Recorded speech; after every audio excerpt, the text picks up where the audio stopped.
Hatred is not ended by hatred, but by love alone. This is the eternal rule, the Buddha of India. Love your enemies, pray for those who persecute you, Jesus of Nazareth.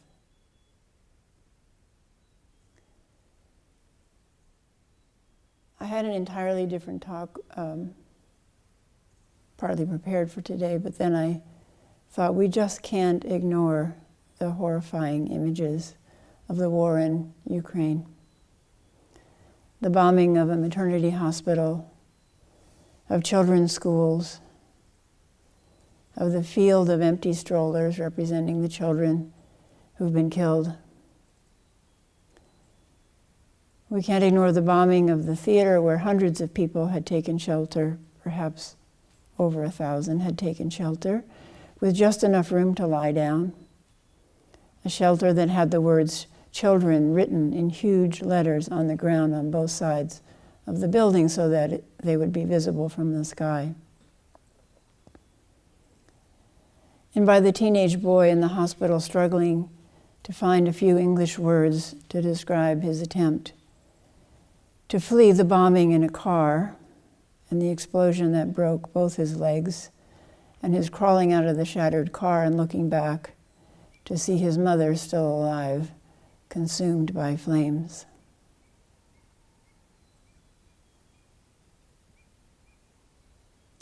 At the end, the interviewer asks him, is there anything that helps you, that consoles you?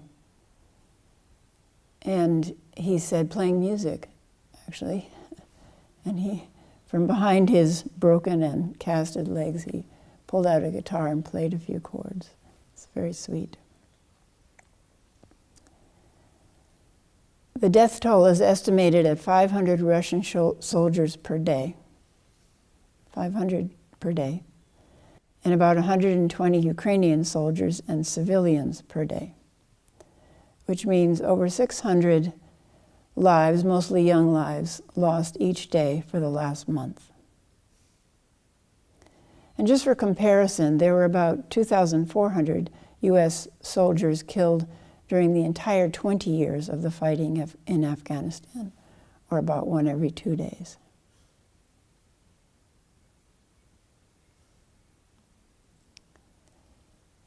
There's a famous king in India who was converted to Buddhism by the horrifying sights he saw as he walked through the battlefield after fighting and defeating the neighboring Kalinga people.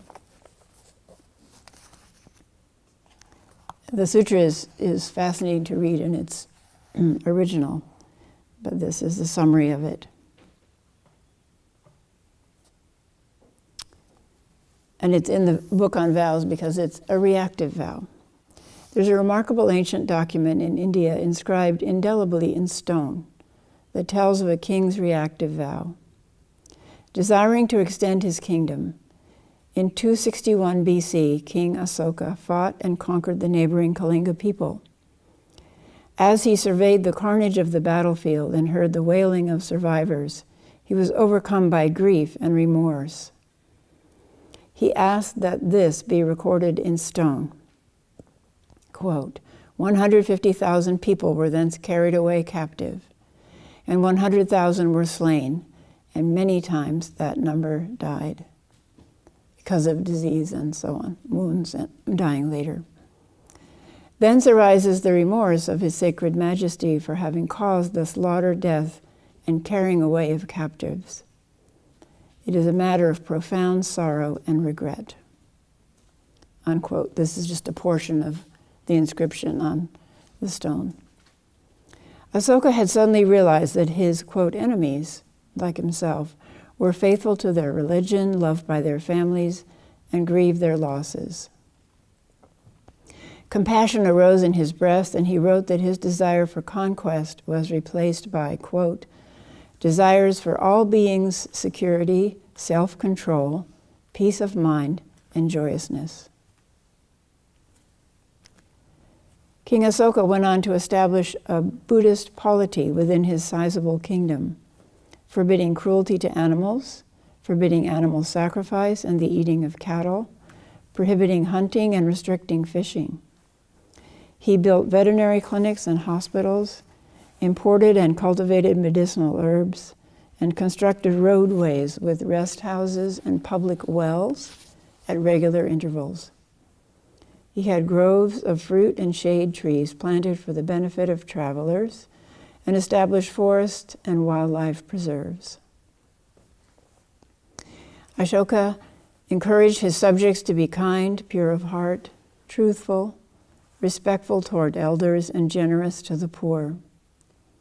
His 2,300-year-old rock edicts are engraved with messages encouraging peaceful coexistence with neighboring countries and among all religions. And many of those rocks still exist and can be seen, because he wanted this message spread around his kingdom.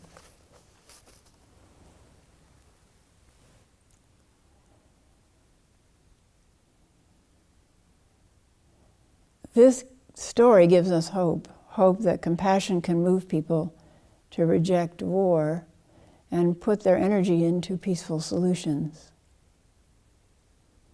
The horrifying sights of the war in Ukraine have galvanized our own president and other European countries out of neutrality back to affirming the NATO alliance and back to working very hard for ways to end this senseless slaughter. In pondering this war, I realized that these pictures and videos that we see on the news every day are especially moving to us because these people look like us. They're white-skinned, many of them are blonde. It is evident that they were enjoying a pleasant middle-class life in cities like ours, with theaters, museums, schools, and universities, modern hospitals, and quaint districts of old classical buildings. Suddenly, their houses and apartment buildings were being crushed, and they had to flee. We could see the sides of buildings torn away and see the possessions still inside. We saw them fleeing with just their children or their elderly parents and a backpack for anyone who could carry it. Through so-called safe passages where we saw snipers and bombs killing them.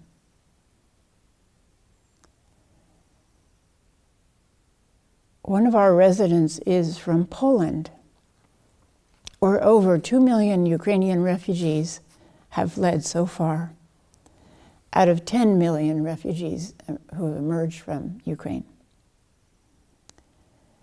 So just to give us an idea of that staggering number, there are about 700,000 people in the city of Portland, in the city itself, about 700,000 people in Portland. That's about a third the number of refugees who have just entered Poland.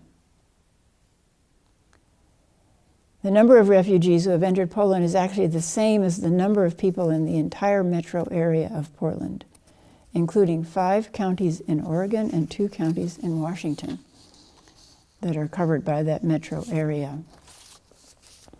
So just imagine that huge area being bombed, fires everywhere, destroyed buildings everywhere, and it emptying out and all the people fleeing to Idaho.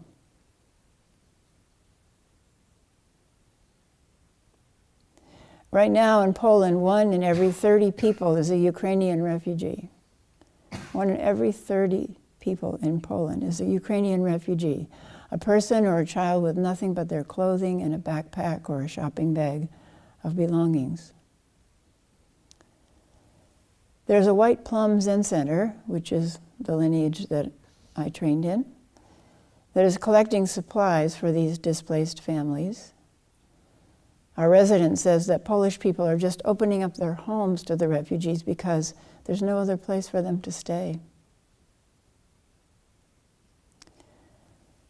One of my students in Slovakia, which is 300 miles from the Ukrainian border, is a doctor. and she specializes in diabetes.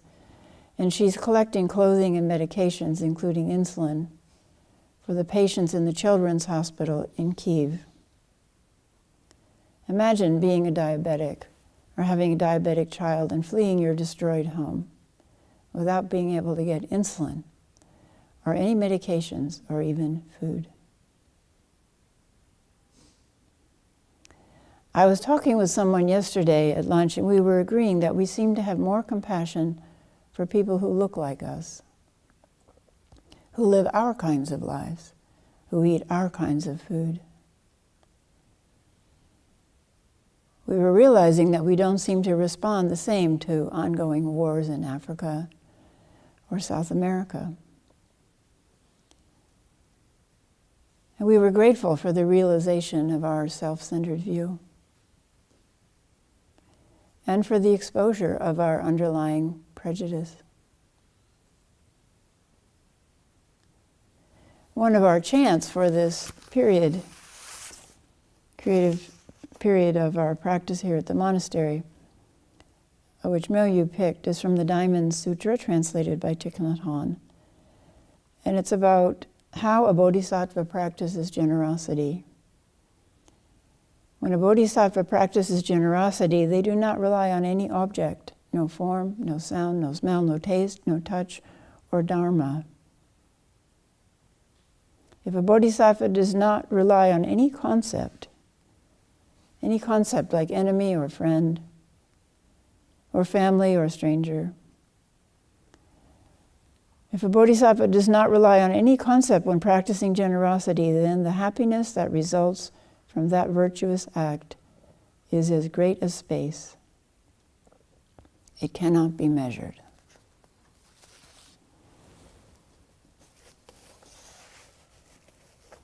So acknowledging that our generosity is limited, our compassion is limited, and that as things come forward in the world, these capacities can be enlarged.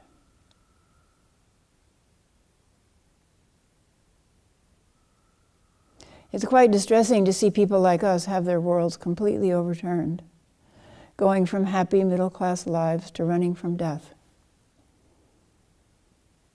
or being shot as they flee, going from a happy, well-furnished home to sleeping in a stranger's bed in a foreign country in just a few days. The veil of our being able to rely on any kind of permanence is torn away. The veil of our being able to rely on any kind of permanence is torn away. What then can we rely on? We wonder, what would we do in this situation? Would we be able to stay calm, rational, kind, equanimous, and generous in that kind of situation? Would we be able to have enough internal resources to help others? Ultimately, we can't know until we're there. But we do have the resource of practice to help us. We have cultivated the ability to step out of our frightened minds and rest in the abundance of the present moment. Could we do that in a bomb shelter with the sounds of rockets overhead, crammed in, body by the side of the next body? We've practiced mindful eating. Could we be satisfied with what little food we find along our route away from the firefighting? We've practiced self-compassion. Would we be able to comfort ourselves and our children or our friends in such a terrifying situation? Would we be able to access the peace and stability of our original mind? We don't know until the test arises. But it's certainly better to have some mind training than none. And better to have some heart training than none. It is better to be generous than to clutch onto what we have. Seeing millions of people walking away from destroyed homes makes us realize what riches we have. And we naturally want to share as people in Poland and Slovakia and Belarus and Moldova and Hungary and Romania have done.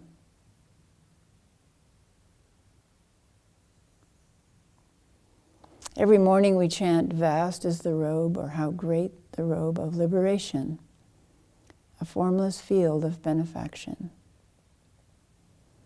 At the breakfast table, we shared experiences of what the vast formless field is and what it liberates us and other people from.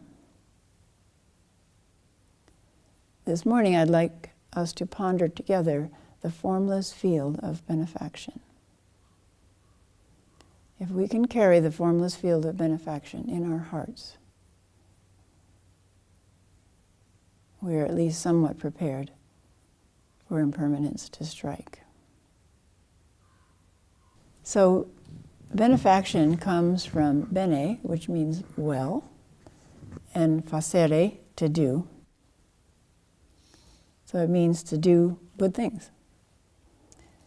It's, in the dictionary it says it's the act of conferring aid of some sort, a charitable gift or deed. So then how does our robe, so how does my okesa or your wagesa or your raksu, if you have one, or if you've recited the precepts ever with us, how does that confer aid to us or others, or give gifts to us or others? So that's really important to think, not only of the infinite robe, but also the robes that we wear. So when we look down, are we reminded to be generous? Are we reminded to put aside greed, anger?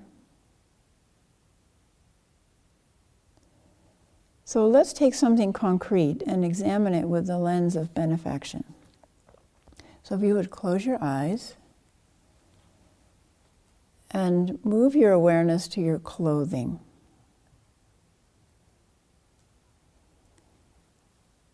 How do you know that you have clothing on? So becoming aware of the touch of the clothing, particularly as you breathe, you can feel it moving. The warmth, perhaps, of your clothing.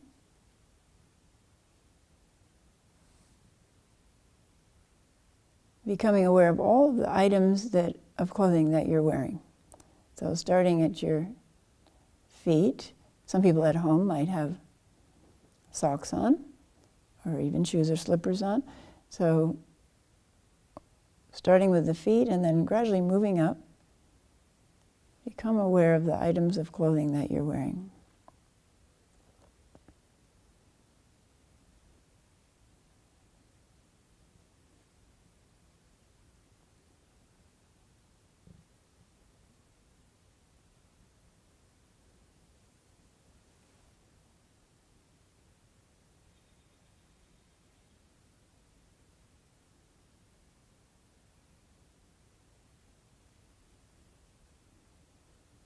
Now becoming aware of the kinds of fibers that clothing is made from.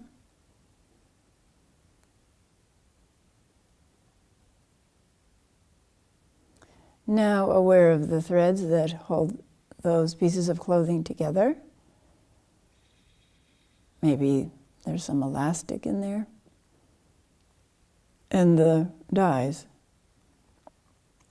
that color, or the prints that color that clothing. So aware of the fibers, the dye, the sewing thread, any decorative elements, the elastic. Now expand your awareness to the people who cut and sewed the fabrics into clothing. Just reach your mind around the world. They may have come from anywhere. Some perhaps you sewed yourself, but much of your clothing was sewn by somebody else.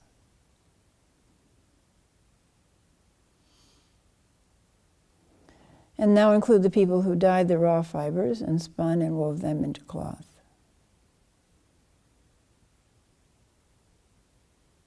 So if you've ever seen a factory where fabric is woven, they're huge, huge machines in this country.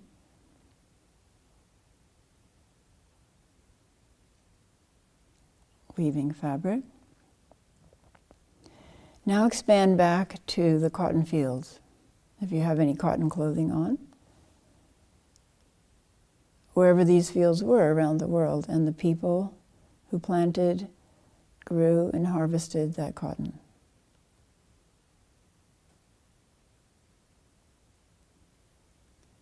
Now do the same with the wool that you wear that came from sheep, and the people who tended the sheep and cut the wool, washed, spun the wool, dyed the wool, and so on.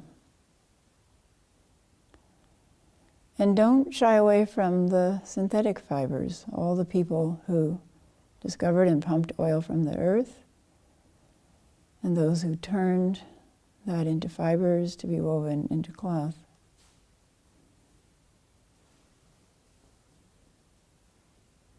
So open your mind to all of that life, not just humans, but all of that life that is in the clothing that you're wearing. People from all over the world, perhaps even Ukraine.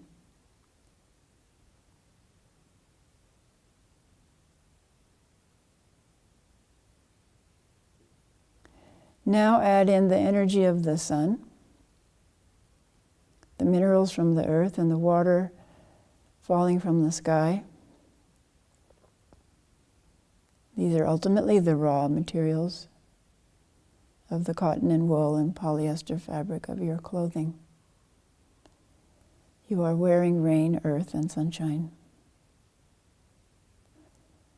and the energy of countless beings.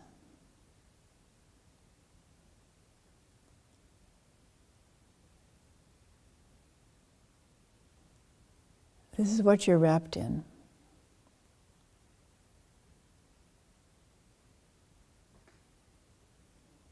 This is the formless field of benefaction, the vast robe that you're wearing now.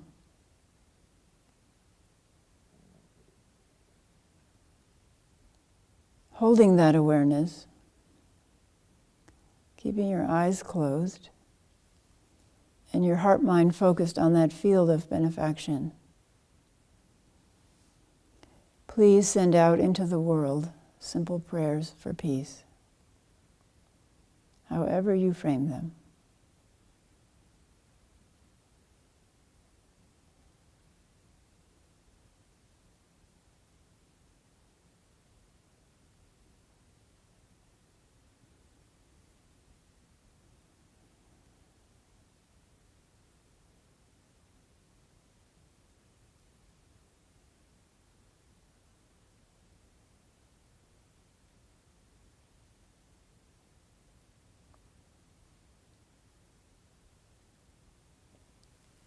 Holding that awareness, keeping your eyes closed and your heart, mind focused on that vast field of benefaction, which right here, right now, is wrapped around you. Please send out into the world simple prayers for peace.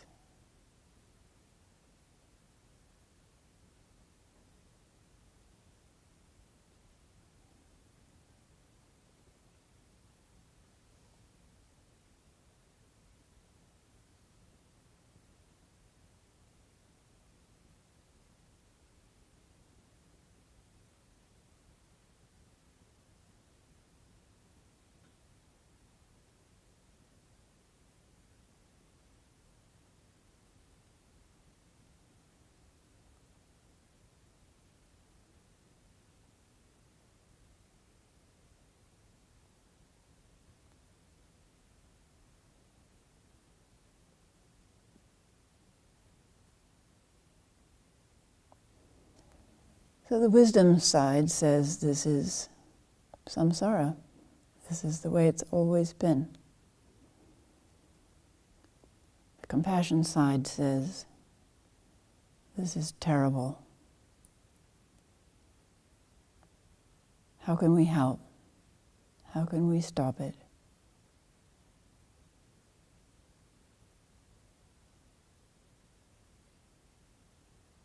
The wisdom side says there are cycles in human life. Civilizations arise, are conquered and destroyed. The huge universities, Buddhist universities at Nalanda, were destroyed by invaders.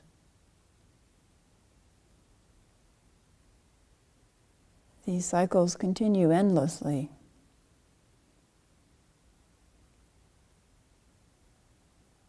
We've had a period without significant wars that caught our attention after World War II. And now we've circled back not only to the Cold War, but perhaps to World War III. We don't know.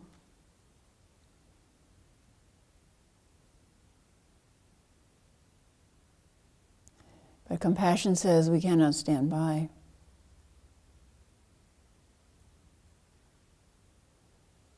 We can't give in to cold indifference. We have to prepare our own heart minds and practice actively compassion and generosity.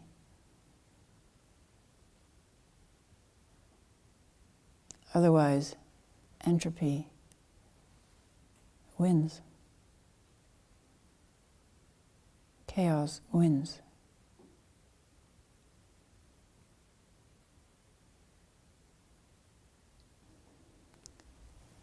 We can donate, which we have done. We can pray.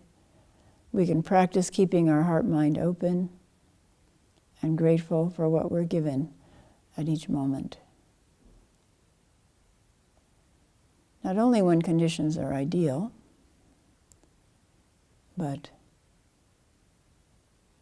when they're not. Thank you.